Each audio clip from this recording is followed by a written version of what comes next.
Þá komið að fjórða lið á dagskrá, starfsáætlanir ráða 2021 og það skipulagsráð sem ríður á vaðið og til máls tekur bæjarfulltrúi Þórhallur Jónsson.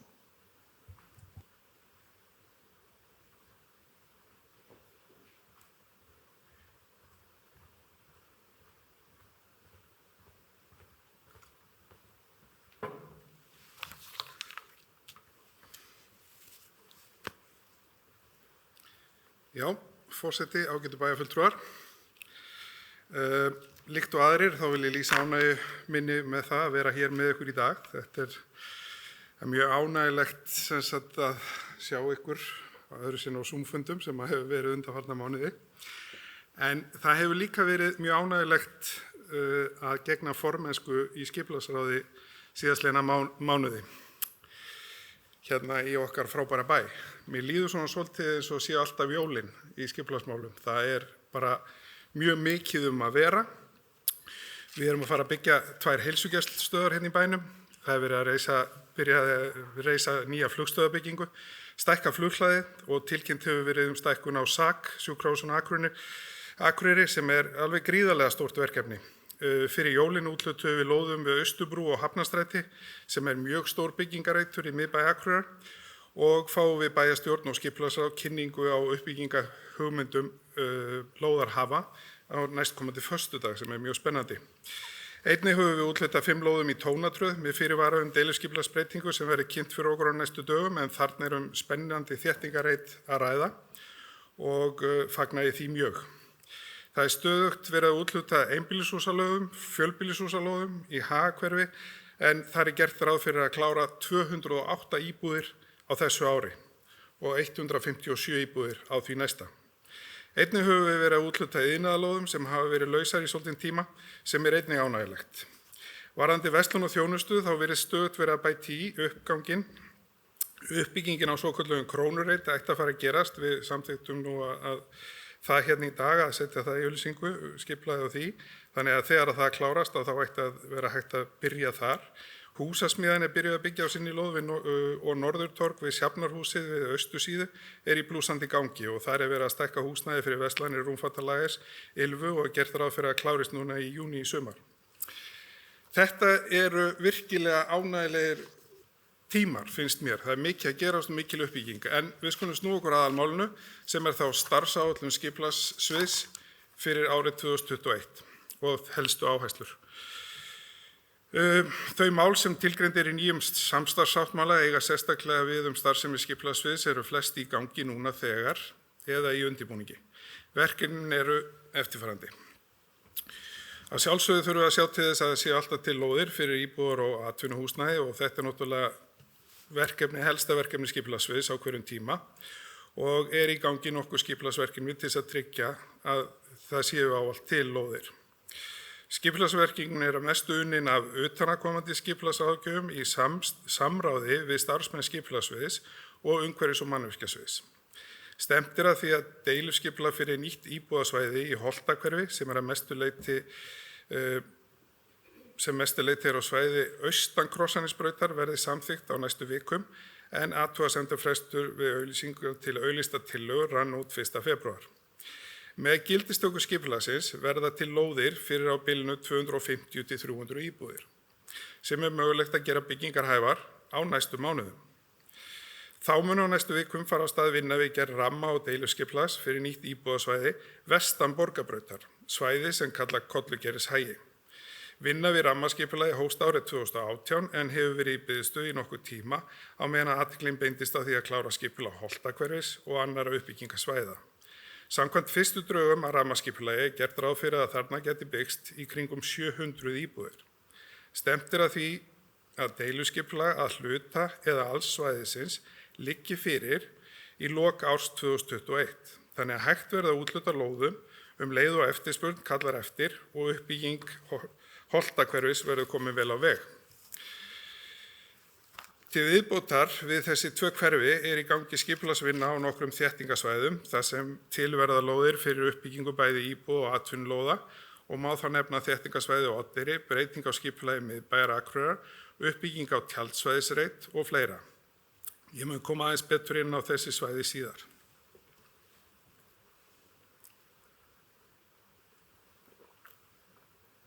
Nýlega tók nýtt stígaskipulag fyrir Akureyri gildi og mjög ánægjulegt að því ferli sé lokið og mun athygli nú beinast að því að koma stefnunum til framkvæmda. Með nýju stígaskipulagi sett fram heildstæð stefna og skýr framtíðarsýn að byggja upp skilvirkt, öruggt og aðlaðandi stígakerfi sem gerir íbúum kleift að sinna vinnu, daglegum erindum og frístundum allt árið kring. Markmiðið að stuðla að bættum samgöngum fyrir gangandi og hjólandi og gert ráð fyrir auknum aðskilnaði þar á milli. Fyrsta skrefi í þeirri vinnu að setjast af hönnun á stoppstíg í gegnum bæinn frá Sjafnargötu í norðri allt suður að Kjarnaskógi og einnig til austurs meðfram Leirubraut. Með það að markmiði að hægt verði að hefja framkvæmdir sem allra fyrst. Það hefur verið að koma nýju samgöngukerfi fyrir inn í byggt svæði og viðbúið að gera þurfi breytingar á fjölda deiliskipuláætlana sem að vinna þarf í samráði við íbúa og aðra hagsmunaaðila eftir því sem við á. Frá upphafi árs 2020 hefur verið unnið að endurskoðun deiliskipulags miðbæjar Akureyrar með það markmiði að hægt verði að hefja uppbyggingu eins fljótt og mögulegt helst á þessu ári. Hefur þetta verið eitt stærsta verkefni sviðsins frá árinu 2020 og viðbúið að skipulagsverkefni sem tengjast miðbænum verði í gangi út árið 2021 og jafnvel lengur, þar sem eftir að endurskoða deiliskipulag austan Glerárgötu og einnig við Ráðhúsið. Drög að breytinga á deiliskipulagi miðbæjar var kynnt í desember á síðasta ári og undanförnum vikum hefur verið unnið að lagfæringum á tillögunni til að koma til móts við ábendingar sem bárust frá íbúum og umsagnaraðilum. Stefnt að því að tillaga að breytingu á deiliskipulagi verði auglýst formlega á næstu vikum og að hún taki gildi fyrir vorið. Gert ráð fyrir að vinna við breytingu á deiliskipulagi á hafnasvæði austan Glerárgötu eða Torfunisbyrgjunni og það á því svæði umhverfis Ráðhúsið hefjist einnig síðar á árinu. Það þarf að móta heildarsýn varðandi skipulag á tjaldsvæðisreit við Þórunnarstræti. Ferli við breytingu á aðalskipulagi fyrir tjaldsvæðisreitin, svæði sem að afmarkast af Byggðavegi, Þingvallastræti, Þórunnarstræti og Hrafnagilsstræti hefur verið í gangi frá því að lok síðasta árs. Gert ráð fyrir að allt svæði verði skilgreint sem miðsvæði, þar sem til viðbótar við núverandi nýtingu gert ráð fyrir uppbyggingu heilsugæslustöðvar, auk íbúa byggðar á svæði sem að hingað til hefur verið nýtt sem tjaldsvæði. Samhliða aðalskipulagsbreytingunni unnið að fyrsta áfanga breytingar á deiliskipulagi sem felur í sér heimild til að byggja heilsugæslu á norðvestur hluta svæðisins þar sem nú almenn bílastæði fyrir tjaldsvæðið. Þegar að þeirri vinnu lokið verður farið í annan áfanga breytingar á deiliskipulagi sem felst í að útfæra skipulag fyrir uppbyggingu íbúðasvæði á núverandi tjaldsvæði. Gert ráð fyrir að fyrsta áfanga verði lokið snemmsumars og að vinna við annan áfanga undir lok árs eða jafnvel ekki fyrir á árinu 2022. Til að tryggja að uppbygging þróunarreitar á Oddeyrinni fari í íbúakosningu gegnum þjónustugátt, vinna við breytingu á aðalskipulagi vegna þróunarsvæðis á Oddeyrinni hefur verið í gangi allt síðan haustið 2019 og tillaga nú í formlegri auglýsingu með athugasemdir fresti 17. febrúar næstkomandi. Forsenda uppbyggingar einnig að unnið verða breyting á deiliskipulagi svæðisins, auk þess sem að fyrir liggur að bæjarstjórn hefur samþykkt að farið verði í íbúakosningu skipulag svæðisins. Allt frá árinu 2019 hefur verið unnið þétt með starfsmönnum Akureyrarstofu við að auka og bæta samráð við íbúa og aðra hagsmunaaðila í stærri skipulagsverkefnum sem í gangi á hverjum tíma. Það hefur þetta verið erfitt út af COVID og allt það en þetta eru bara aðstæður sem við þurfum að eiga við og við höfum unnið úr því eins og best hefur verið hægt. Áfram verður áhersla á þennan þátt árið 2021 í þeim uppbyggingaverkefnum sem í gangi á hverjum tíma. Á undangengnu ári hefur hluta verkefna við yfirferð á aðal- og séruppdráttum í tengslum við útgáfu byggingaleyfis verið útvistað og gert ráð fyrir að það verði einnig gert á þessu ári. Sérstaklega ef mikið álag verður á sviðinu ákveðin tíma eða þá mjög stór og umfangsmikil mannvirki þarf að afgreiða. Skipulagssvið, umhverfis- og mannvirkjasvið og stjórnsýslusvið eru með verkefni í vinnslu við að útfæra tillögu að framkvæmd gjaldskyldu á bílastæðum í miðbænum, Efla verkfræðistofa ráðgjafi í verkefninu og stefnt að því að gjaldskylda verði innleidd í miðbæ Akureyrar næstkomandi sumar. Af öðrum stórum verkefnum sem í vinslu hjá skipulagssviði má nefna deiluskipulag fyrir Tryggvabraut sem unnið að samvinnu við Vegagerðina, skoðun á uppbyggingu á óbyggðum svæðum innan íbúðasvæðis á Oddeyrinni, breyting á skipulagi iðnaðarlóða við Sjafnanes og vinna við skipulagi tengslum við uppbyggingu á heilsugæslustöðinni í norðurhluta bæjarins. Að lokum vil ég þakka Pétri Inga, forstöðumanni skipulagssviðs, fyrir samstarfið, skipulagsráði fyrir gott samstarf og starfsmönnum skipulagsráðs og einnig vil ég þakka bæjarstjórn fyrir samvinnuna. Takk fyrir. Það var bæjarfulltrúi Þórhallur Jónsson lokið máli sínu. Orðið er laust. Næst tekur til máls bæjarfulltrúi Hilda Jana Gísladóttir. Ég var ekki hvort ég ætti að vera undir.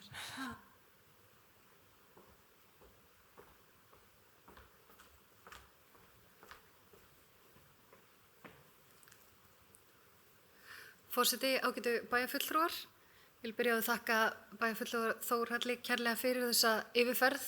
Það er ánægjulegt að sjá hvað það er margt í bígerð og mörg mikilvæg verkefni sem eru í vinnslu og mikil vinna á sviðinu.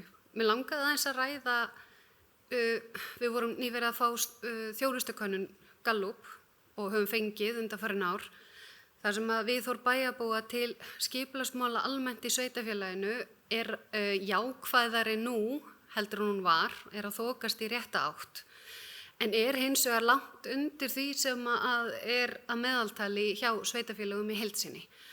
Og ég er oft mjög hugsi yfir þessu máli og ég held að við séum það öll hérna í bæjarstjórn að hugsi yfir því hvernig við getum gert betur. Og ég er sérstaklega ánægð að sjá bæði þessa samvinnu við Akureyrarstofu, aukið íbúasamráð og fleiri verkefni. Mér finnst það svona vera að nálgast einhverjar umbætur, en samt eru við ennþá töluvert langt frá ef tala má ánægju með skipulagsmál yfirleitt. Við sjáum nú í öllum sveitarfélögum að þetta er yfirleitt sá þáttur sem fólk er hvað óánægðastu með, en þegar við erum að skoða einkunnagjöf okkar þá held ég að séum í engum þjónustuþætti undir 3,5 í meðalengun af 5, nema í þessum þætti ég man ekki, 2,9 eða eitthvað.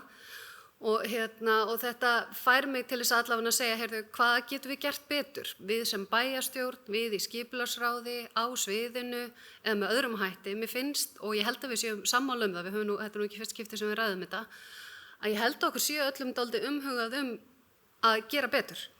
Og mér langaði líka bara svona að spyrja hvort að það séu, við erum að áfram að kannski er þetta að virka, við erum að sjá vissulega aðeins jákvæðara viðmót núna en var, en kannski bara aðeins að kasta þessari spurningu út í loftið, er verið að taka þetta alvarlega, ætlum að gera eitthvað sérstakt á þessu ári með það að markmiði að bæjarbúar upplifi betri jákvæðara viðhorf til skipulagsmála almennt í sveitarfélaginu og hvað eigum við að taka svolítið með okkur, hvort sem það eru starfsmenn, bæjarfulltrúar eða nefndamenn í skipulagsráði og svona það fyrsta sem allavega ég hugsa er auðvitað meira samráð og taka mark á samráði og meira samtal og svo framvegis og efla fagmennsku og upplýsingagjöf. Það er svona það sem að mér dettur í hug. Þurfum við að gera enn betur? Þurfum við að skoða fleiri þætti? Mér langaði bara aðeins að við myndum kannski svolítið bara koma inn á þetta vegna þess að þetta er sá þáttur þar sem við finnum alveg fyrir að við erum hvað veikust fyrir og bara megum og ættum að gera betur. Takk fyrir. Bæjarfulltrúi Hilda Jana Gísladóttir lokið máli sínu. Næst tekur til máls bæjarfulltrúi Sóley Björk Stefánsdóttir.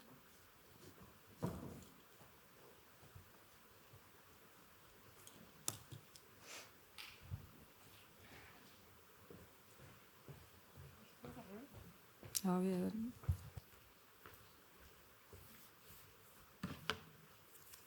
Forseti, ágætu bæjarfulltrúar. Mér langaði til að spyrja út í eitt atriði sem að bæjarfulltrúi formaður skipulagsnefndar Þórhallur fór yfir. Það er varðandi breytingu á aðalskipulagi á Oddeyrinni sem er núna aftur í auglýsingu og mér langar til að spyrja vegna þess að það pínulítið á reiki hvort að fólk þarf að leggja það á sig að senda inn aftur umsagnir þetta. Vegna þess að þetta mjög lítið breytt tillaga eftir því sem ég best veit sem verið að auglýsa upp á nýtt og hér sé ég að formaður skipulagsráðs kinkar kolli og þá ætla ég nú að leggja inn í umræðuna hjá bæjarfulltrúa Hildíunu. Þetta kannski eina ástæðan fyrir óánægju með skipulagsmál vegna þess að það auðvitað ekki eðlilegt þegar nánast óbreytt eða mjög lítið breytt tillaga auglýst í annað sinn að fólk þurfi að senda inn aftur sömu athugasemdirnar. Þannig að það nú kannski eitt sem við getum hugsanlega bætt okkur og ég tel þetta mjög óeðlilegt og finnst bara eðlilegast að fyrri athugasemdir standi með málinu og fylgi því.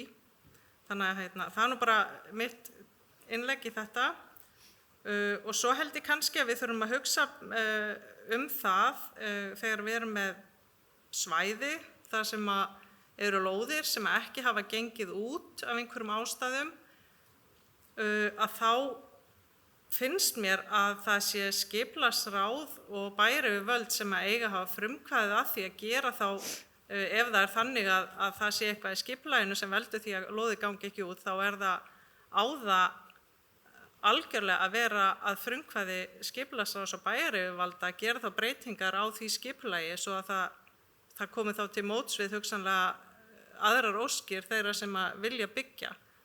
Þetta eitthvað sem við þurfum að takast mjög vel á við vegna þess að hér í bæ hefur oft verið sagt að hér sé einhvers konar verktakaræði í skipulagsmálum.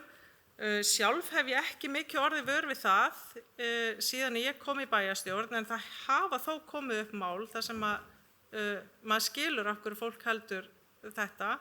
Það sem að verktakar eru að sýna mikið frumkvæði sem jákvætt en kannski gallinn sá að bærinn ekki og skipulagsyfirvöld eru ekki að sýna nógu mikið frumkvæði til þess að og þetta eitthvað sem við þurfum að bæta held ég. Takk. Það bæjarfulltrúi Sóley Björk Stefánsdóttir í loki málsins. Ég ætla að biðja varaforsetann að taka við stjórnina og gefa mér orðið. Bæjarfulltrúi Halla Björk Reynisdóttir tekur til máls. Forseti ágætu bæjarfulltrúar, ég ætla að byrja að þakka formanni skipulagsráðs fyrir fína yfirferð. Skipulagsmál eru eitt af því sem allir geta haft skoðun á og haft gaman af. Það fátt skemmtilega heldur en að fylgjast með uppbyggingu einhvers staðar og hafa skoðun á því hvort það nógu fallegt eða nógu mikið sem byggt eða lítið og svo framvegis. Og þar geta allir bæjarbúar einhvern veginn tekið þátt, bara hvað finnst mér. Ég þarf ekki að hafa neitt mikið vita á því til þess að geta bara haft einhverja skoðun.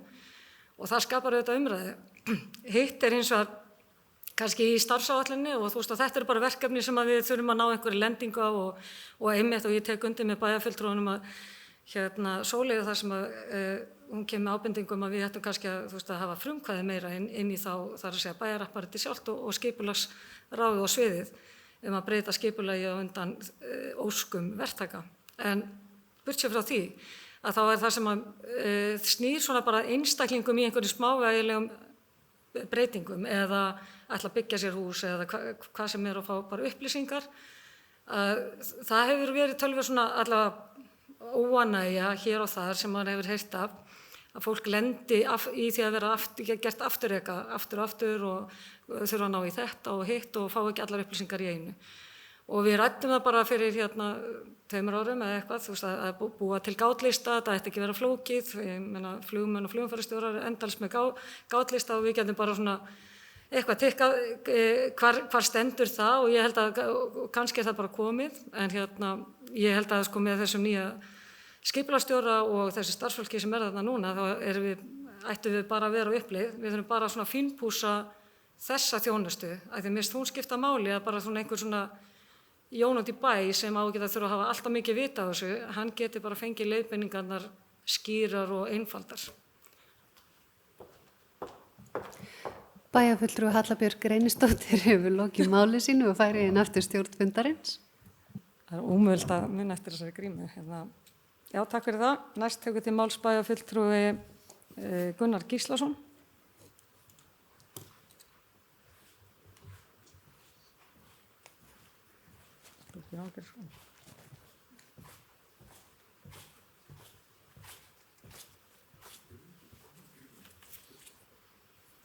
Forseta ágæta bæjarfulltrúar. Þetta er svo löng leið sem ég þarf að ganga. Það var að leggja stað áður en maður er kallaður upp. Ég vil byrja á því að þakka bæjarfulltrúa Þórhalli og formanni skipulagsráðs fyrir hans yfirferð á starfsáætlun skipulagsráðs. Það er bara mjög gott að fara hérna yfir.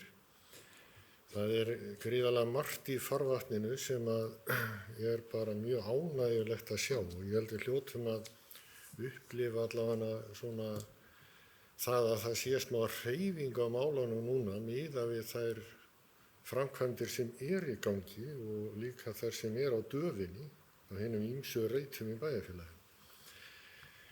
Það er hins vegar þannig að ég hitti reglulega flokksfélaga mína og það vantar alltaf lóðir. Og nú vantar lóðir og það er kannski eitt af því sem við þurfum aðeins að veltaði fyrir okkur hvernig við getum svona haldið eðlilegur, svona haldið í við þessa eftirspurn með svona skipulagðri hætti þannig að menn sjáu svona lengra fram í tíman með þau verkefni sem þeir eru að sinna.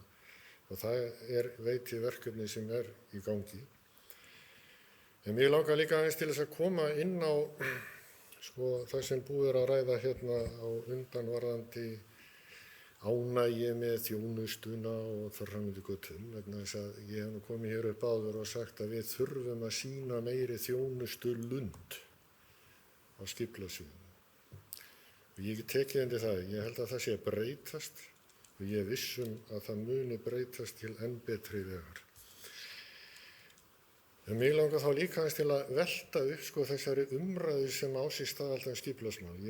Maður lendir oft í umræðu með skipulagsmál á kaffistofum hér og þar. Og þar kemur til með þetta verktakaræði oft til umræðu.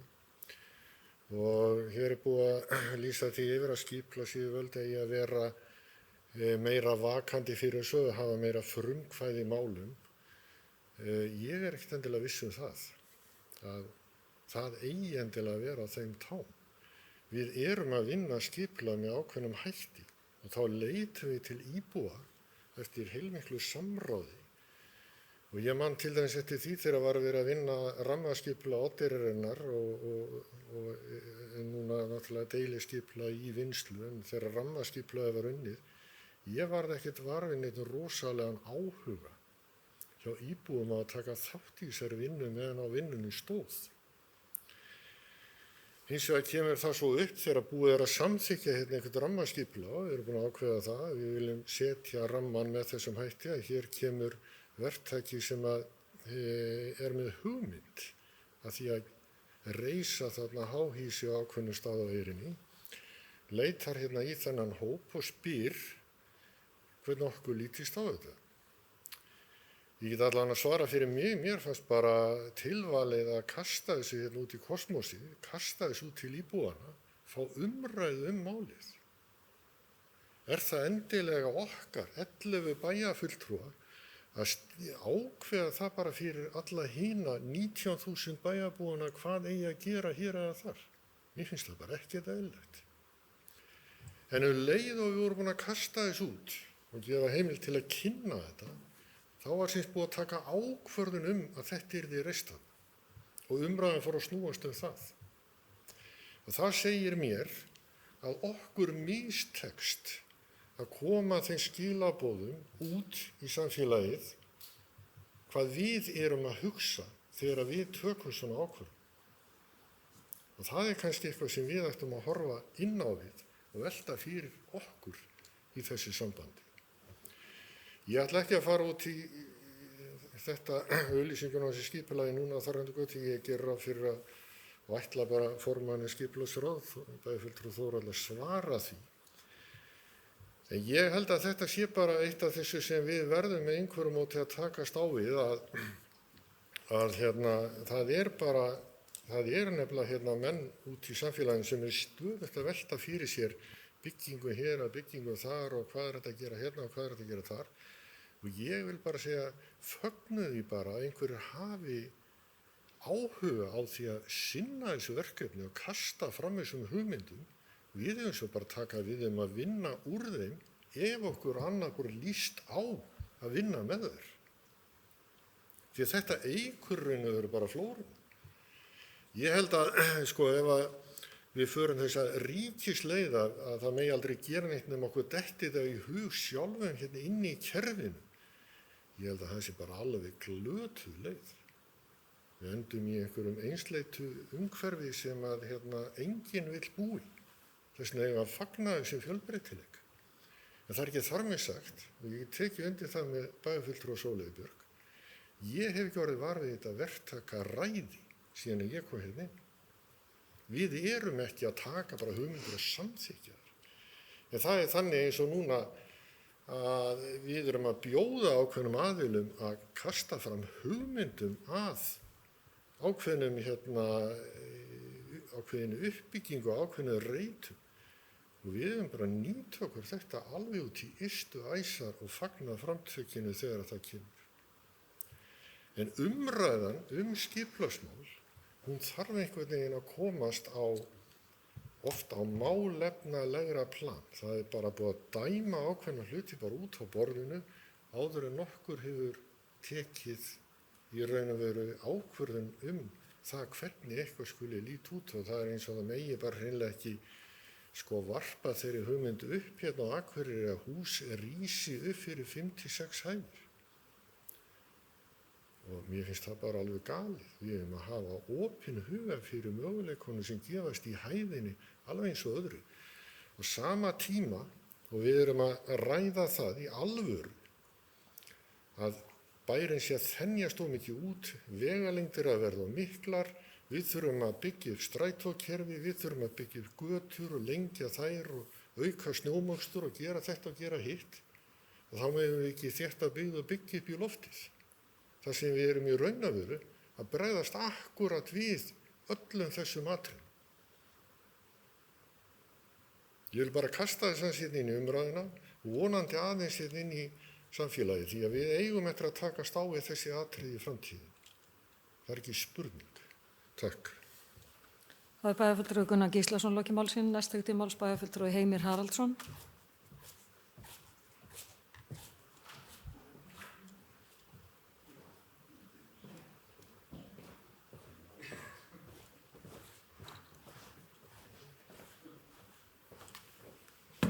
Forseti, ágætu bæjarfulltrúar.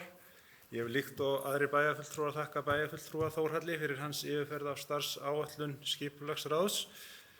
Sá blær sem er yfir starfsáætluninni að mínu mati er sá að við ætlum að þoka okkur í átt að umhverfisvænni bæ og ég fagna því.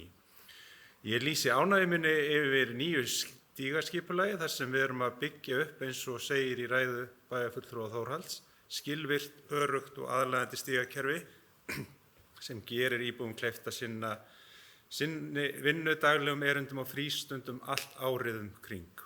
Við erum að stefna því að þétta byggð hér á Akureyri sem ég er mjög fylgjandi og hlakka ég mjög til að sjá vistvænan miðbæ rísa á næstu árum.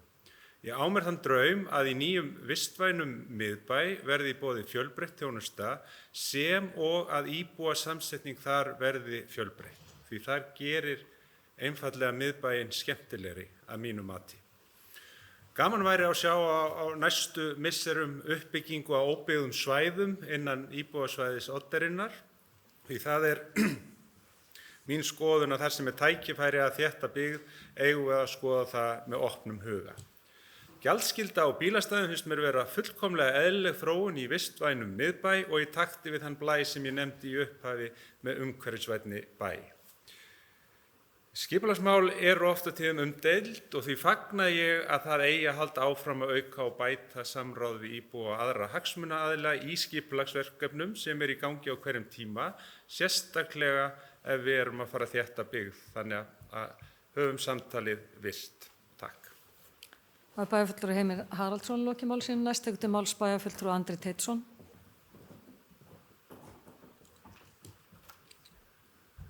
Forseti, ágætu bæjarfulltrúar.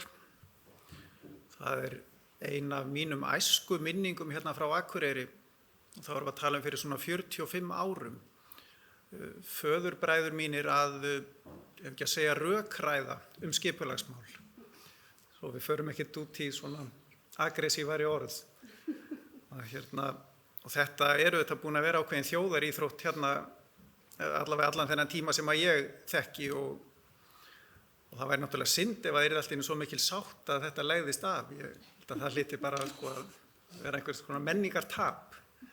En að gamni sleftu þá náttúrulega kannski ástæða fyrir þess að bærinn okkar alltaf flókin. Þetta ekki eins og Dallas í Texas, það er bara með einhverja flatnesku og svo ertu með götu í norður og suður og aðra í östur og vestur og svo byggist þetta bara svona í rólegheitum út. Við erum með eyrina og fjöruna hérna innbæinn, svo erum við með þessa bröttu brekku og svo erum við með svæðið þar fyrir ofan og við erum með glerá sem að skera þetta allt í sundur og svo framvegis. Þannig að þetta allt í flókið en öll þessi frjóa umræða líka til marks að sko, það mikið að gerast, mikill áhugi og eins og formaður skipulagsráðs nefndi, bara akkurat núna mikill áhugi á að byggja íbúðir og verslunar- og þjónustuhúsnæði. Þetta auðvitað jákvætt og við höfum að vera ánægð með það og reyna að spila sem best úr því. Ég nefni bara til samanburðar að fyrir nokkrum árum heimsótti ég 26.000 manna bæ í Sviss sem heitir Montreux á bökkum Genfarvatns. Þetta svona nálægt í að vera bara paradís á jörð. Sko. Fegurð og veðurfar, vetur á veturna, sumar á sumrin. En þarna var ekkert að gerast, engir byggingakranar, engin að byggja hótel, engir milljarðamæringar að byggja sumarhús. Þetta var skrítið og örugglega engar deilur skipulagsmál. Þannig að það eru kostir við þetta kerfi hjá okkur. En svo vil ég bara nefna, reyndar að bera í bakka fullan lækinn því að bæjarfulltrúi Gunnar var búinn að nefna það sama og sömuleiðis bæjarfulltrúi Heimir með þéttingu byggðar að það auðvitað lykillinn að því að leysa alls konar vandamál sem við erum að ræða á hverjum degi. Stofnkostnaður við gatnagerð, viðhald gatna, þetta að fara 100 milljóna hjá okkur á hverju ári og svo það snjómósturinn og hálkuvarnirnar og svifrykið og allt það. Og við getum stytt leiðir og við getum minnkað mengun og auki möguleikann á að reka skilvirkt og hagkvæmt strætókerfi eins og bæjarfulltrúi Gunnar nefndi, alveg lykilatriði. Má líka hugsa sér hvað sem að fólki finnst borgarlínuna í Reykjavík að það var mjög áhugaverður vinkill sem að þar kom fram að með því að búa til öfluga samgöngu ása þá líka skapaður grundvöllur fyrir þéttingu byggðar meðfram þeim samgöngu ási og þú byggir íbúð þar og þú flytur þar inn og þú veist að þú ert í námunda við þetta öfluga samgöngukerfi. En bara heilt yfir, aftur takk til formanns skipulagsráðs Þórhalls fyrir flotta kynningu og gaman að heyra að það mikið að gerast og miklir möguleikar og tækifæri. Takk. Það bæjarfulltrúi Andri Teitsson lokið máli sínu. Næst tekur til máls bæjarfulltrúi Guðmundur Baldvin Guðmundsson.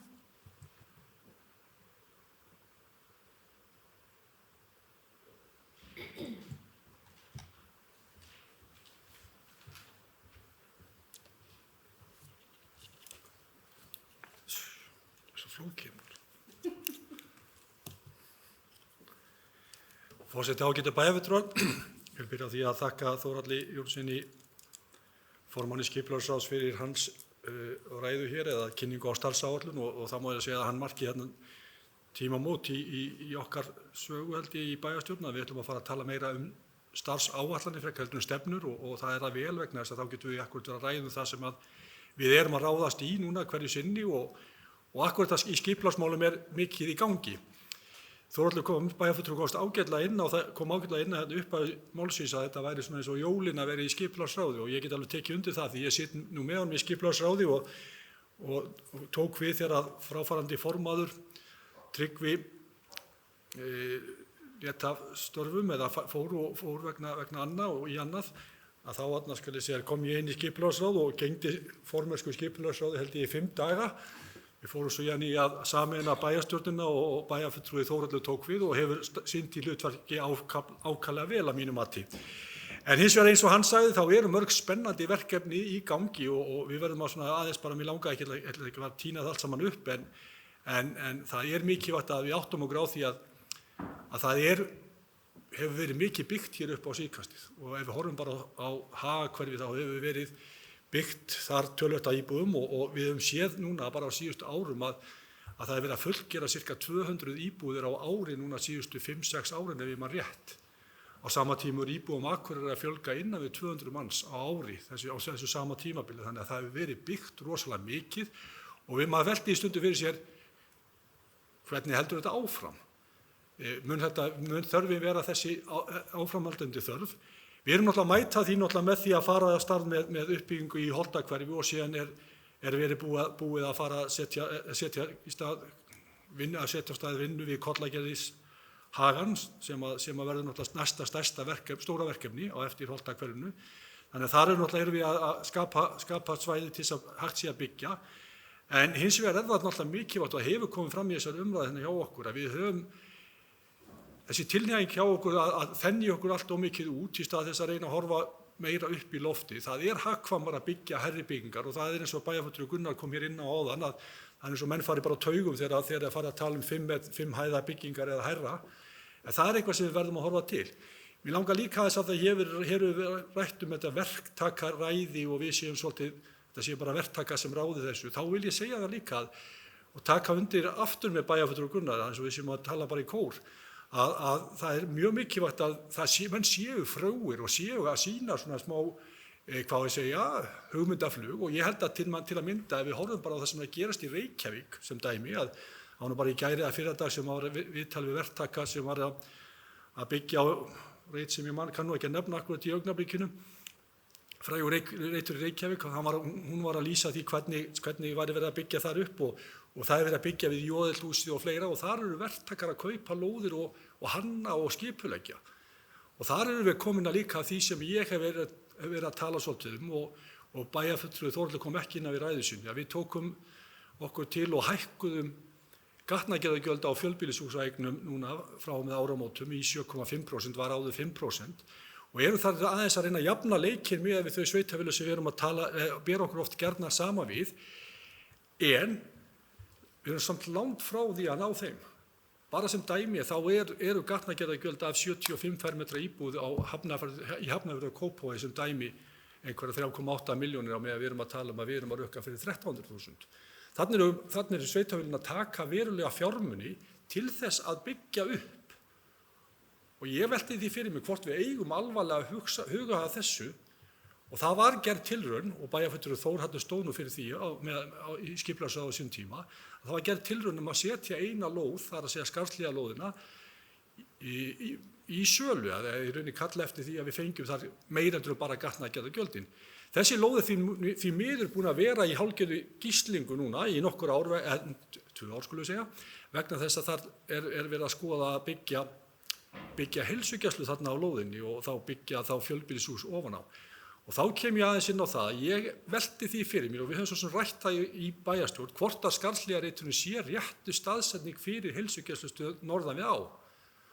Við sjáum uppbyggingu á Norðurtorgi sem er fyrirhuguð og þar hafa menn verið að velta fyrir sig hvort það hægt að nýta lóðina sem þar stendur til uppbyggingu heilsugæslustöðar og ég held að við ættum alvarlega að skoða það vegna þess að ég held að þegar við horfum til lengri tíma því að við erum ekki að fara að byggja heilsugæslustöð til 3-4 ára, við erum að horfa til 50 ára og við sjáum þá frekar byggðina þróast til norðurs og ég tel að það verði á þessum 50 árum sem að við kannski hér inni upplifum ekki öll þá munum við sjá það að Akureyri og Hörgársveit muni sameinast á því tímabili og lóðir verði í framtíðinni á því svæði sem að núna eru og við Akureyri á núna til að mynda lóðir þarna norðar í Hörgársveitinni og ég sé alveg fyrir mér að þar muni vera framtíðar uppbygging á næstu 50 árum.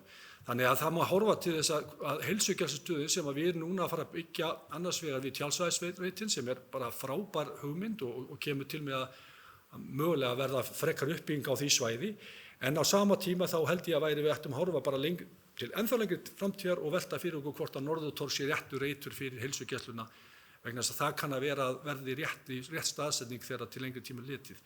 Það er líka þannig að við erum að fara að skipuleggja núna í Kollagerðishaga íbúðabyggð og eins og bæjarfulltrúi Þórhallur kom inn á það fyrsti áfangi þar gert ráð fyrir 700 íbúðum þannig að það verður töluvert byggð þarna í nágrenninu þannig að ég held við ættum aðeins að Mér finnst þetta verða að skoða.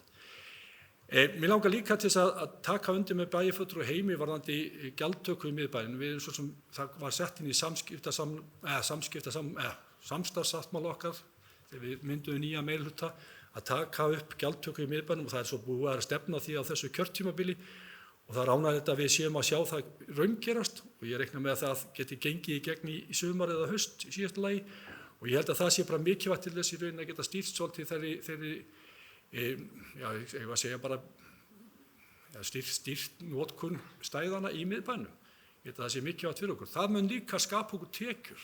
Við verðum að horfa til þess og ef maður horfir á það að þetta gæti hugsanlega skapa meiri tekjur heldur en í dag þá getum við horft til þess að við höfum þá meiri fjármuni til þess að byggja upp bílastæði og mögulega ef að í viltustu draumum hafa einhverjir hugmyndir að byggja hér bílastæðahús þó að ég sé á það ekki alveg gerast en þá geti þetta skapað þó grundvöll til þess í rauninni að það sé skynsamlegra ef við erum farin að hafa tekjur af bifreiðastæðasjóði sem meira heldur en í dag og má eiginlega segja bara að bifreiðastæðasjóður í dag eiginlega bara til þess að standa undir kostnaði sem ekki neina frekar uppbyggingu sem að bifreiðastæðasjóður ætti í rauninni að gefa. Það ætti að gefa okkur tekjur til þess að halda áfram og viðhalda bílastæðum og svo framvegis. Hér hefur aðeins verið rætt lóðir sem ekki hafa gengið út sem betur verið það þannig núna að við höfum svona af því að bæjarfulltrúi Þórhallur talaði jólin í skipulagsráði þá má eiginlega segja að það hefur verið svolítið svona skemmtilegi tímar núna síðan frá jólum ég man rétt að það má eiginlega segja að flest allar einbýlishúsalóðir í Hagahverfi eru gengnar út.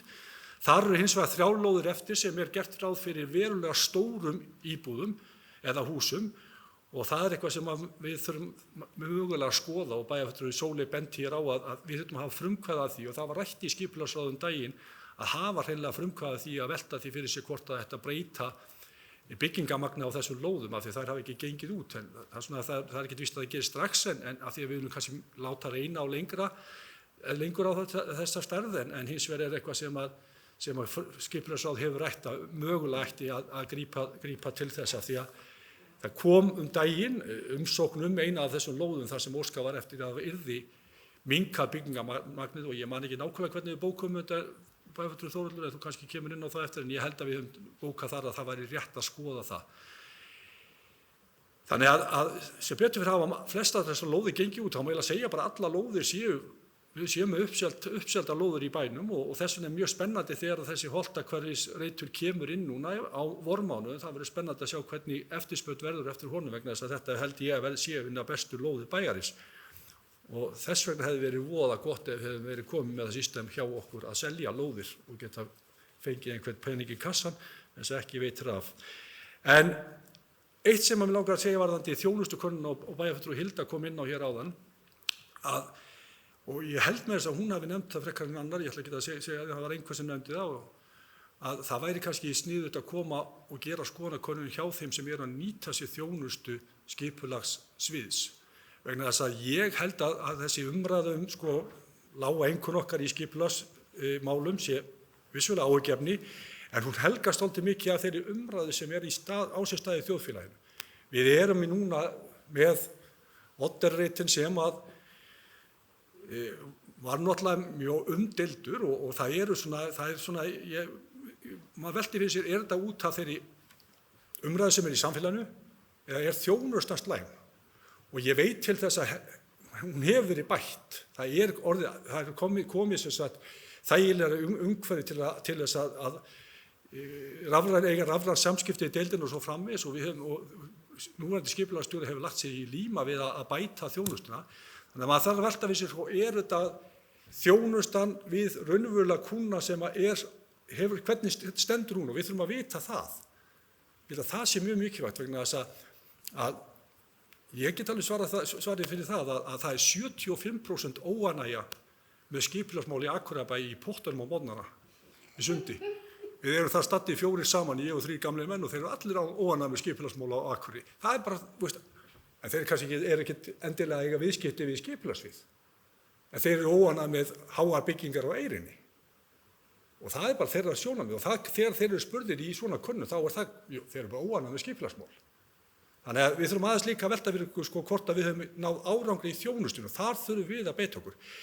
Í öðru lagi þá held ég að sé líka mikilvægt að við skýrum leikreglur og það hefur verið reynt að gera og fyrirverandi formaður skipulagsráðs Tryggvi og sviðsstjóri og skipulagssviðs og núna Þórhallur, þeir hafa verið að leggja áherslu á það að kynna þetta betur fyrir fólki og það er stundum sem að maður spyr sig sko, og ég bara spyr mig stundum í bæjarstjórnina þegar við erum að fá þetta aftur inn hér, var þetta ekki búið? Hvernig var staðan á þessu? Við þurfum aftur að koma með sömu ábendingar svo Sóli spyr. Ég spyr líka, þurfum við að koma aftur með sömu ábendingar. Það er víst að það þarf. Og það er bara þessar leikreglurnar sem að skipulagslögin eru, þau byggja svona upp. Það er ekki af því að við fundum upp á því. Þannig að við þurfum aðeins að líka velta fyrir ykkur hvernig við komum þessum skilaboðum til fólks. Að það viti hvernig það á að haga sér. Og menn að reyna það, en þetta er bara stundur svolítið flókið. Meira þess að flækista fyrir þeim sem sitja í skipulagsráði. Þannig að þetta er ekkert aleinfalt. En ég held að ég sé búin að segja allt sem ég ætla að segja. Ég vil bara aftur þakka fyrir og ég held að þetta er svona kannski sýnir það að við erum öll búin að koma eða flest búin að koma upp og ræða þetta skipulagsmál. Það er bara vegna þess að það er eins og einn góður vinur mér sagði á Facebook við daginn þegar ég álpaðist til að segja einhver vitlaus snjómokstur, þá sagði félaginn að tvennt sé að fær Akureyringa til þess að æsa þessu upp, það er snjómokstur og skipulagsmál. Takk. Það er bæjarfulltrúi Guðmundur Baldvin Guðmundsson lokið máli sínu. Næst tekur til máls bæjarfulltrúi Sóley Björk Stefánsdóttir.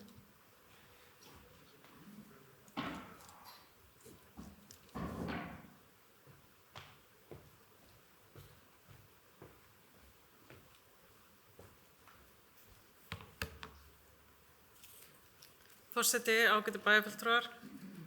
Ég held að þetta sé eitthvað sem kemur með aldrinum, þessi áhuga á skipulagsmál. Ég er allavega mun áhugasamari þau núna heldur en bara fyrir 5-6 árum. Þetta er eitthvað þroski og fleira sem að kemur þarna. Það er tvennt sem ég langar til þess að fara aðeins dýpra ofan í sem að ég kom hérna inn á að hluta sem aðrir bæjarfulltrúar hafa líka nefnt. Það er annars vegar þétting byggðar og hins vegar þetta með sko frumkvæði annara en skipulagsyfirvalda í skipulagsmálum. Varðandi þéttingu byggðar, þá langar mig til þess að vitna hérna í skýrslu frá árinu 2017 sem er útgefin af Skipulagsstofnun og unnin af AVH, Arkitektur, verkfræði, hönnun, og fjallar þéttingu byggðar á Akureyri með áherslu á Lundahverfi og Suðurbrekku. Þarna kemur fram og ástæðan fyrir ég að vitna í þessa skýrslu með leyfi forseta er að þetta bara orðað miklu betur heldur en að ég myndi segja þetta með mínum eigin orðum.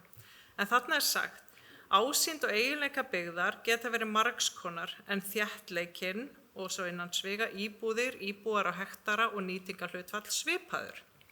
Gott skipulag og mikill þéttleiki fara ekki endilega saman. Fólk ruglar oft saman þéttleika og sérstökum byggingum. Háhýsi á stóri lóð getur haft minni þéttleika en til dæmis raðhús á lítilli lóð. Þannig er hægt að ná sama þéttleikanum fram með mismunandi skipulagi og mismunandi byggingum. Það er rosalega mikilvægt að við áttum okkur öll á þessu vegna þess að af einhverjum ástæðum þá mér langar ekki að segja rífust, en svona rökræði við mikið háhýsa byggingar hér í bænum. Og þá er mjög oft notuð þau rök með því að við þurfum að byggja hátt vegna þess að við viljum þétta byggð. En þetta er bara ekki rök. Þetta er ekki eitt leiðir af öðru. Ein leið til að þétta byggð er að byggja hátt, en það eru fleiri leiðir. Og ástæðan fyrir því að allavega ég er ekki ánægð með að byggja mjög hátt hérna er vegna þess að við búum svo norðarlega á hnettinum sem veldur því að sólin er ekki hérna mjög hátt á lofti yfirleitt. Og þess vegna þurfum við að passa og hugsa sérstaklega mikið skuggavarp. Og ég var einmitt að hugsa þetta hérna á sunnudaginn þegar ég gekk suður eftir Drottningarbrautastígnum dásamlega og sólin var þokkalega hátt á lofti miðað við árstíma. Og ég gekk að nýju fallegu brúnni okkar og hún er nú ekkert sérstaklega háreist en hún varpaði skugga alveg ótrúlega langt út á göngustíginn. þessi litla bygging. Og þetta er nefnilega svo mikilvægt að við hugsum þetta, hversu langt varpar háhýsi, segjum 6 hæðir, skugga á þessum árstíma. Ég hugsaði með mér, vá, þessi háhýsi á Odderinn, ef þau myndu bara skyggja út í Hrísey. Það er ekki víst að þessi rétt, en þú veist, langleiðina kannski. Þannig ég held að bara sé ótrúlega mikilvægt að við hugsum þetta. Svo það varðandi þetta með frumkvæðið og ég er nefnilega alveg sammála því, sko. Ég held að frumkvæðið sé ótrúlega gott og mikilvægt og það að íbúar sýni frumkvæði, það er auðvitað, það er nú bara einu sinni þannig að við sýnum mest frumkvæði varðandi það sem að okkar beinu hagsmunir felast í. Og þess vegna er það kannski frekar framkvæmdar aðilar sem að vilja byggja stóra byggingar sem að sýna mikið frumkvæði í skipulagsmálum og eru duglegir að koma með hugmyndir. Og ég held að sé mjög gott og ég bara velti fyrir mér núna þegar við spjöllum saman þessi mál, hvort að það sé endilega best að við séum að skipulagsyfirvöld séu að ákveða svona nákvæmlega hvað á að vera hvar og hversu stórt og það að vera og þetta sé svona neglt niður í skipulaginu. En þetta er kannski kerfið sem við búum við. Ef það er þannig að við viljum svona örva frumkvæðið, þá þurfum við samt að hugsa jafnræðið. Það er að segja að það þurfa allir að átta sig á, að hagsmunaaðilar til dæmis, að átta sig á að það séu bara algjörlega tækifæri þó að sé einhverstað skipulagt einhver einbýlishúsaröð, þá sé bara algjörlega tækifæri til þess að koma og segja, heyrðu, mér var þetta í hug hvort við ættum að byggja hérna 7 hæða blokk.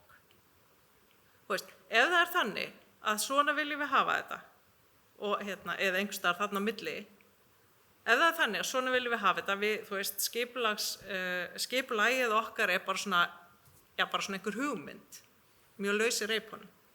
Að þá þarf það bara að verða svolítið stefnan. Það þurfa allir að vita það. Það eru allir að átta sig á því að, þú veist, allar hugmyndir eru velkomnar og eru bara algjörlega til í að skoða hlutina. Og það sé þá kannski einhver viðmið. Við segjum, já, ef að lóð er ekki gengin út eftir 1, 2, 3, 5, 10 ár, einhvers staðar setjum við bara viðmiðið, að þá er bara algjörlega upplagt að koma með hugmyndir.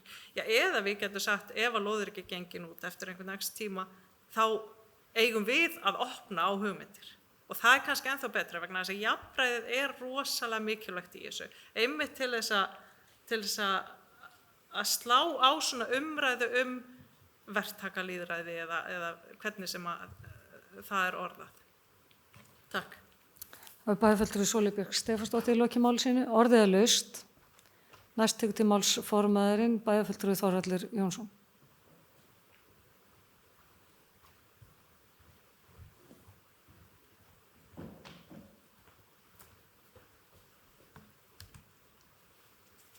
Já, forseti ágætu bæjarfulltrúar, ég þakka skemmtilegar umræður, þetta er gaman, alltaf gaman að ræða skipulagsmál. Það er bara þannig, nú týndi ég gleraugunum en ég var með einhverja minnispunkta. Ef við byrja bara á Sóley og það sem Sóley var að koma inn og nú rétt á þann, að ég svona er náttúrulega bara tiltölulega nýr þannig að hafa einhver svona virkileg áhrif og völd og ég sko fagna því alveg að þú veist ákveðnir aðilar geti fengið úthlutað ákveðnum svæði og komið með ákveðnar hugmyndir. Þetta gerðum við í Hagahverfinu núna, Holtahverfinu. Hvað heitir þetta? Já, Holtahverfinu.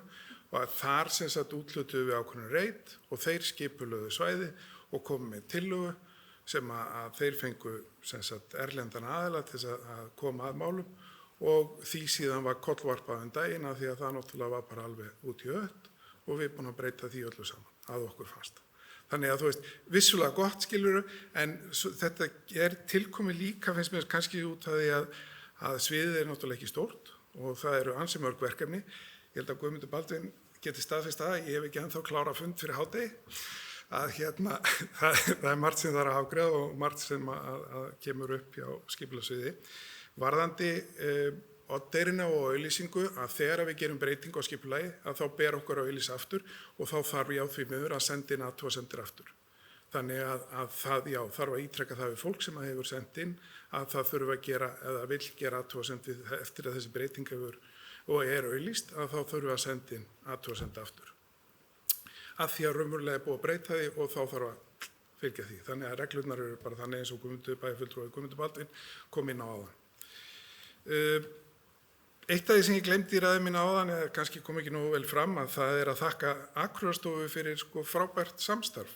Þeir hafa staðið sig ofsalega vel í að koma upplýsingum frá okkar sviði á framfæri við bæjarbúa og við kunnum virkilega vel að meta það og ég veit að Pétur, Ingi og Jón og fleiri á Akureyrarstofu hafa átt mjög gott samstarf, þannig að því ber að fagna. Varðandi skoðanakönnuna, Gallup-skoðanakönnuna sem við fengum daginn, að þá er maður alltaf svektur að maður undir meðaltali, maður vil helst vera fyrir ofan það og keppnismenn að þeir reyna að setja sér þá eitthvað markmið að komast fyrir þetta. Vandamáli kannski með skipulagsmál eru þannig að þú ert að sækja og fá að gera eitthvað og færð ekki að gera það, þá ertu bara í fílu og þá ert þú ekki að fara að segja, jú, ég er alveg sáttur við skipulagsmál. Þannig að það er alltaf ákveðin hópur sem að fær synjun á sínum hugmyndum og því sem þeir eru að gera sem að verður aldrei ánægður með skipulagsmál vegna þess að þeir fengi ekki að gera allt eins og þeir vildu. Þannig að við eigum þarna við ákveðin vanda að glíma en hins vegar verðum við að horfa við þjónustuna og þar er tiltölulega einfalt fyrir okkur að gera könnun hjá okkar viðskiptavinum. Þeir sem eru raunverulega að nýta þjónustu sviðsins að þeir fái skoðanakönnun og fái að svara og við getum síðan greint þær upplýsingar og reynt að bæta okkur í þeim efnum. Eins og ég veit að Pétur hefur verið að vinna undanfarin ár og vill gera. Þannig að það er alveg metnaður þarna innanhús til þess að gera betur og við höfum tækifæri til þess. Þannig að ég bara, svo sagði nú einhver ágætur, vertu nú ekkert að kynna einhver, svona glafraleg skipulagsmál þegar það er verið að gera skoðanakannanir. Af því að það fer ekki alveg vel í bæjarbúa öll mál og við Akureyringar eins og komið hefur fram hérna erum alveg sérfræðingar í að deila skipulagsmál. Það hafa allir skoðunar á því en það er svolítið gaman að því að þegar maður ræðir þéttingu byggðar að ef þú ert að ræða við yngra fólkið sem er mjög upptekið af loftslagsmálum og svona breyttum lífstíl að þá finnst þeim ekki nóg byggt upp í loftið. Þau er ekkit á því að eyrin eigi öll að vera flöt. Og þegar það er verið að taka fyrir þessum bæjarfulltrúi Sóley kom inn á varðandi skuggavarp, að þá er í hverju einustu tillögu sem að sendir inn að þá er gerð krafa að skila inn teikningum af skuggavarpi. Þannig að þegar við erum að skipuleggja eins og þegar við fórum í gegnum miðbæjarskipulagið að þá var lagt mikið upp úr því að skoða skuggavarp á þeim svæðum sem við teljum að eigi að vera opin svæði fyrir almenning til þess að fá sem besta nýtingu út úr plássinu og síðan svæðinu fyrir almenning og njóta sólar sem best. Þannig að þessi hlutir eru grandskoðaðir og við meira þess að lögðum í það daginn varðandi þetta miðbæjarskipulag að við letum gera vindkönnun, vindmódel til þess að kanna vindstrengi hugsanlega miðað við þessar byggingar sem eru áformaðar á þessu svæði. Þannig að ég til okkur vera að vinna vel og reyna að gera þetta eins og best fyrir á kosið. Eitthvað fleira sem ég átti þetta er að svara, verktakaræðið, þarna eins og ég kom inn á áðan, fagna í því náttúrulega ef að einhverjir sjá og auðvitað fögnum við hugmyndum við, það er óeðlilegt að það komi allar hugmyndir bara frá skipulagsráði og við segjum bara, heyrðu, við vitum best og það hefur engin vit á þessu og þau bara verið bara byggja eins og við segjum ykkur að gera. Það er bara, við verðum að fagna því ef einhver kemur með góðar hugmyndir og bara skoða það á hverju sinni. Málið sem að Sóley kannski að vitna til, að þar að ræða mjög stórar einbýlishúsalóðir sem að hafa verið lausar í 10-11 ár og enginn hefur sýnt sérstakan áhuga þannig lagað og ekki verið byggt á. Þannig að við þurfum kannski að skoða þar hvort að það sé ekki bara vitt í því að þétta það og fagna því bara. Heimir varðandi þéttinguna á Oddeyrinni að þá eru við og vorum að fá frá Árna Óla skýrslu varðandi þéttingu á ákveðnum reitum á Oddeyrinni sem var verið að sækja og fara hugsanlega í uppbyggingu mjög fljótlega og því ber að fagna. Og þar verða þá reistar nýjar glæsilegar íbúðir.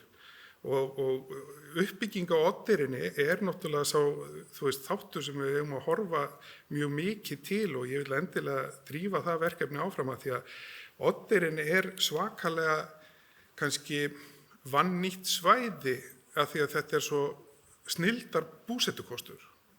Þú ert á flatlendi, þú hefur alla þjónustu, allt í kringu þig, leikskóla, barnaskóla, verslanir og alla þjónustu. Þannig að þú getur farið alla þína leiða labbandi eða hjólandi eða þú kýst svo. Þannig að við erum kannski ofrætt miðað við og við erum kannski að hlusta of mikið á gamla kalla eins og mig, nöldur, seggi, má ekki byggja upp í loftið og þetta allt og hátt og eitthvað svona. En við ættum kannski líka að hlusta á yngra fólki og spá í, hver ykkar skoðun á málinu? Og þarna þurfum við kannski að bæta okkur í þessum samskiptum, auðvitað hefur þetta verið erfitt. Ég alveg búin að þrá það að halda 200 manna skipulagsfund hérna með bæjarbúum og geta rætt við bæjarbúa á fundi, það bara, ég bara býð eftir því tækifæri þegar þessar fjöldatakmarkanir verða lagaðar vonandi með COVID-sprautum. Guðmundur Baldvin, já, þegar ég spyr hvers vegna byggt svona mikið, allar þessar íbúðir og okkur fjölgar ekki meira en þetta, að svarið sem ég fæ frá byggingaverktökunum, það náttúrulega algjör snilld. Þessi 25 til 30 ára krakkar eru loksins að flytja heiman. Og þess vegna eru íbúðirnar að seljast. Þannig að þetta eru Akureyringar, búa kannski í foreldrahúsum, en eru núna loks að sjá færi á að kaupa sína fyrstu íbúð, sem við verðum að fagna. Þannig að þó að við getum ekki útskýrt alla þessar byggingar með fólksfjölgun, að þá eru verktakandi með ákveðna skýringu á þessum málum. Og þeir segja að það ekki skemmtilegra heldur en að afhenda ungu fólki sína fyrstu íbúð. Og þessi breyting sem hefur orðið að það verið að byggja meira af smærri íbúðum, að hún virkilega ánægjuleg, af því að það gefur þessu fólki tækifæri til þess að eignast sína fyrstu íbúð.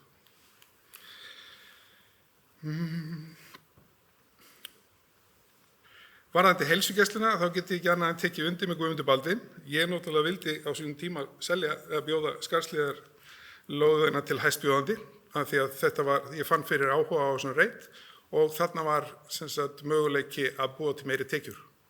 Af því að auðvitað vil ég fá meiri tekjur inn fyrir bæinn og ég styð það að heilsugæslan verði frekar norðar vegna þess líka eins og Guðmundur kom inn á líka að við erum að fara að byggja stærðarinnar hverfið þarna við hliðina. Þannig að okkur kemur til með að fjölga á þessu svæði. Já, varðandi einbýlishúsalóðirnar þrjár sem eru eftir þarna upp í Nonnahaga, að þá var Pétri falið að skoða með breytingu á þeim. Þar eru gert ráð fyrir mjög stórum einbýlishúsum. Allar hinar 10-11 lóðirnar eru farnar, þessar þrjár standa eftir og það verið að sækja þær og óskættir að minnka byggingamagni á þeim og við fólum Pétri að skoða með að minnka byggingamagnið og auglýsa þær aftur. Þannig að þá eigi fólk tækifæri á að sækja þessar þrjár lóðir að því að þetta er mjög skemmtilegu staður.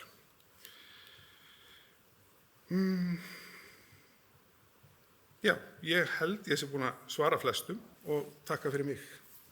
Það bæjarfulltrúi Þórhallur Jónsson lokið máli sínu, orðið laust. Næst til máls bæjarfulltrúi Sóli Björk Stefánsdóttir.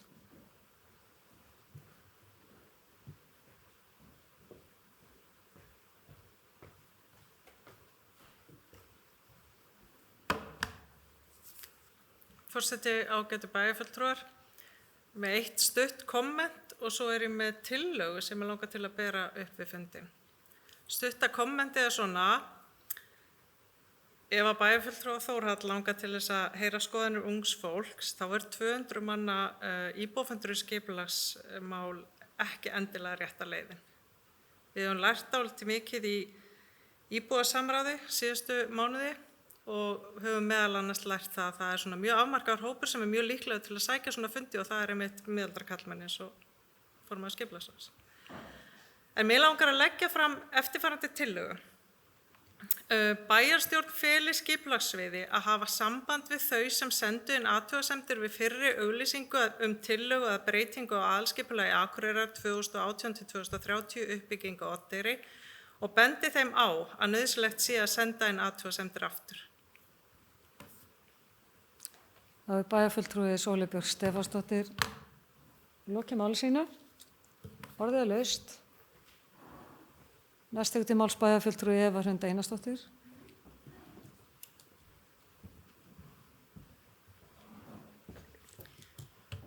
Forseti, ágætu bæjarfulltrúar.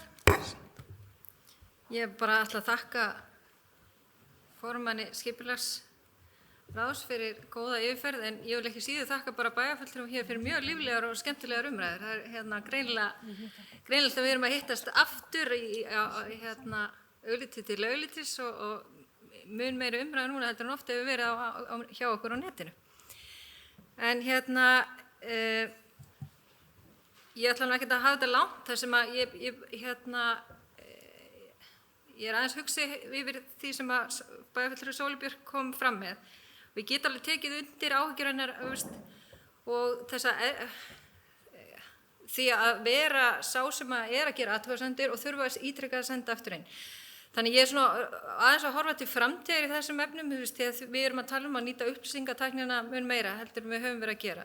Þannig að væri hægt að finna leið þess efnis að þegar fólk sendir rafrænt inn umsókn, þá er það gert í gegnum þjónustugátt, það fái meldingu ef að sama mál er að fara til auglýsingar aftur og þá er það mjög einfalt fyrir viðkomandi að senda aftur inn athugasemd. Ég veit kannski er þetta auðvelt að gera, kannski ekki, en ég bara svona leggja til, getum við gert þetta, því ég held að þetta sé kannski leið sem að myndi ýta undir jákvæðari ímynd í skipulagsmálunum og ég tek undir með þeim sem hafa talað að við eigum einmitt að kanna aðeins betur varðandi þjónustu sem við erum að veita. Ég var mjög gagnrýnir hér á síðasta ári einmitt hvað þessi mál varðar og nefndi hér einmitt í pontu að við þurftum að gera könnun á þessu og í framhaldinu hafði skipulagsstjóri samband við mig sem og blaðamaður hér í bæ og mér fannst nú skipulagsstjóri á þeim tíma að taka mér mjög vel í þetta og þannig að ég held að það sé ekkert nema bara að drífa því að koma þessu í framkvæmd og því mér finnst svo mikilvægt að komi fram hvað er einmitt fólk óánægt með. Er þetta líka bara örfáir aðilar sem hafa mjög hátt eða er þetta mjög margir aðilar? Mér finnst það líka skipta verulega miklu máli því að háværar óánægðar raddir geta haft mjög skaðleg áhrif á ímynd okkar sem bæjarfélags og þá einstaka sviða innan bæjarkerfisins.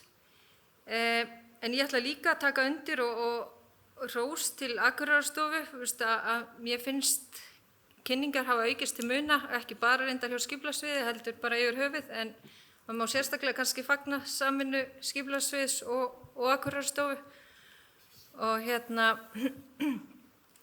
og svo vil ég líka minna á að við erum með ungt fólki í ungmennaráði sem við eigum einmitt endilega vera duglegir að nota og ekki þá síst með skipulagsmálin þar sem að bæjarfulltrúi Sóley Björk var að tala íbúalýðræði að þá erum við með inn í okkar kerfi einmitt nefndir sem að við megum nýta enn betur og við erum með sem við erum með í dag og ég held að við öll bæjarfulltrúar og formenn nefnda eigum að horfa til þess líka sem við höfum nú fyrir.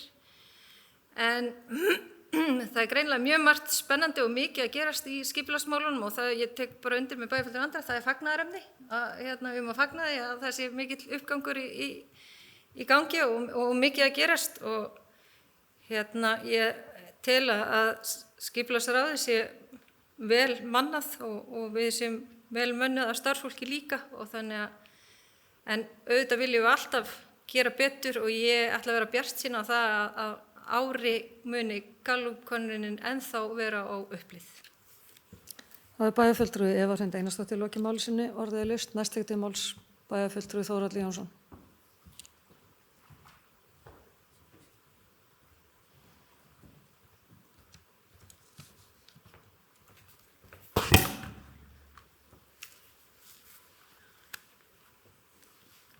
Forseti, ágætu bæjarfulltrúar.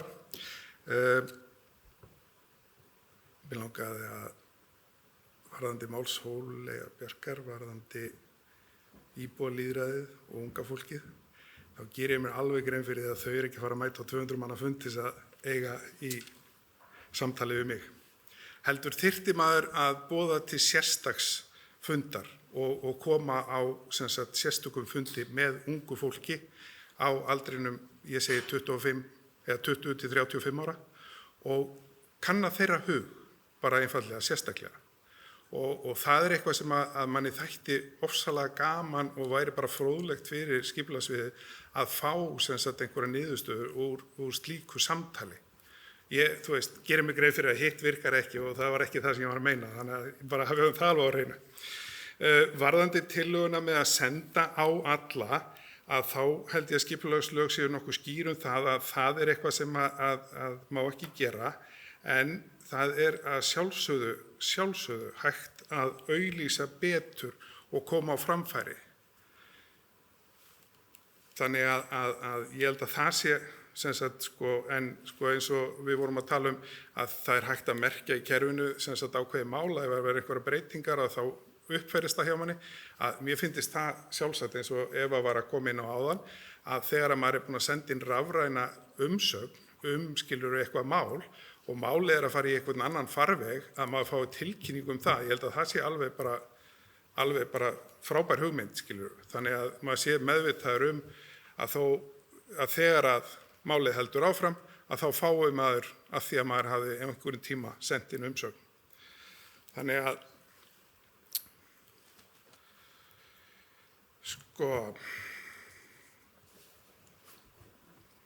og þá líka spurning, það spurning með önnur mál, þurfum við að gera þetta með öll skipulagsmál, alla breytingar sem eru gerðar, þurfum við alltaf að vera að senda reminder á alla, þú gerir athugasemd við þetta mál hérna fyrir 6 mánuðum síðan, núna erum við að breyta skipulaginu og má bjóða þær að gera athugasemd aftur. Já, skilur við, þá það komið inn á öll mál. Já. Og það kannski eðlilegra að fólk fylgist sjálft með, ég veit ekki, eða þá að fái bara reminder að skilur málið að fara í auglýsingu sjálfkrafa og þá þarf að koma því inn í rafræna kerfið hjá okkur og kannski endurhugsa það. Ég hef ekki lausn á þessu í dag, handa ykkur, en takk fyrir. Það bæjarfulltrúi Þórhallur Jónsson lokið máli sinni, ég ætla að taka stutt fundarhlé.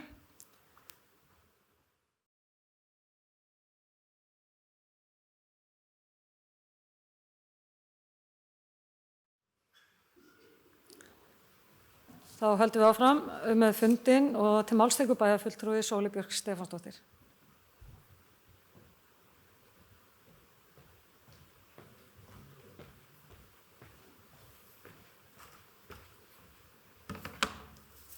Forseti, ágætu bæjarfulltrúar, mig langar til að leggja fram örlítið breytta tillögu.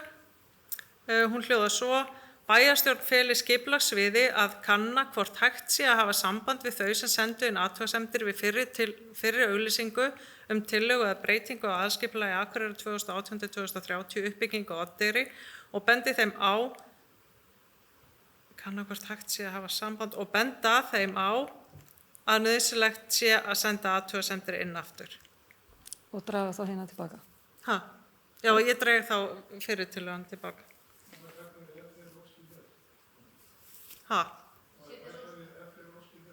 Ef þér óskið þess? Nei, þú máttu ekki. Ekki drögl. Það bæjarfulltrúi Sóley Björk Stefánsdóttir lokið máli sínu, orðið laust. Sem fleiri hafa ekki hvað sér hljóðs, þá Þórhallur, næst tekur til máls bæjarfulltrúi Þórhallur Jónsson.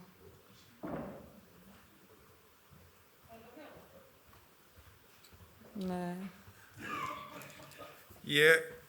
Fyrirgefi, forseti, ágætu bæjarfulltrúar, ég get ekki stutt þessa tillögu eins og hún sett fram, heldur verðum við að skeita við þannig að sé þess óskað í endurinn, af því að þú ert að hvetja fólk bara til þess að senda þetta inn aftur, en ef þú telur ekki ástæðu til þess að senda inn aftur, þá máttu sleppa því. Þú þurfir að senda inn ekki rétt. Já, Takk fyrir.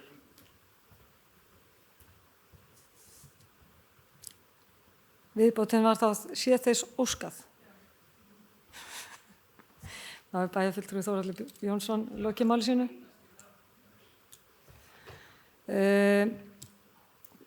Því verði þá ekki að bera upp fyrst tillöguna en að Sólveig og svo með viðbótinni. Þú mátt koma aftur, fjórða sér giftið. Næst tekur til máls bæjarfulltrúi Sólveig Björk Stefánsdóttir. Nei. Forseti, ágætu bæjarfulltrúar, þetta er góð ábending hjá Þórhalli og alveg rétt að auðvitað eigum við ekki að neyða neitt til þess að senda inn sína athugasemdir aftur. Þannig að sé þess óskað langar mig til að bara gera tillögu minni ef við bætum við þessa tillögu. Það var bæjarfulltrúi Sólveig Björk Stefánsdóttir lokið máli sínu og þá burum við upp þessa tillögu þess að geta samþykkt hana, gefið merki. Það eru 11, takk fyrir þann og umræðum þannig lið lokið.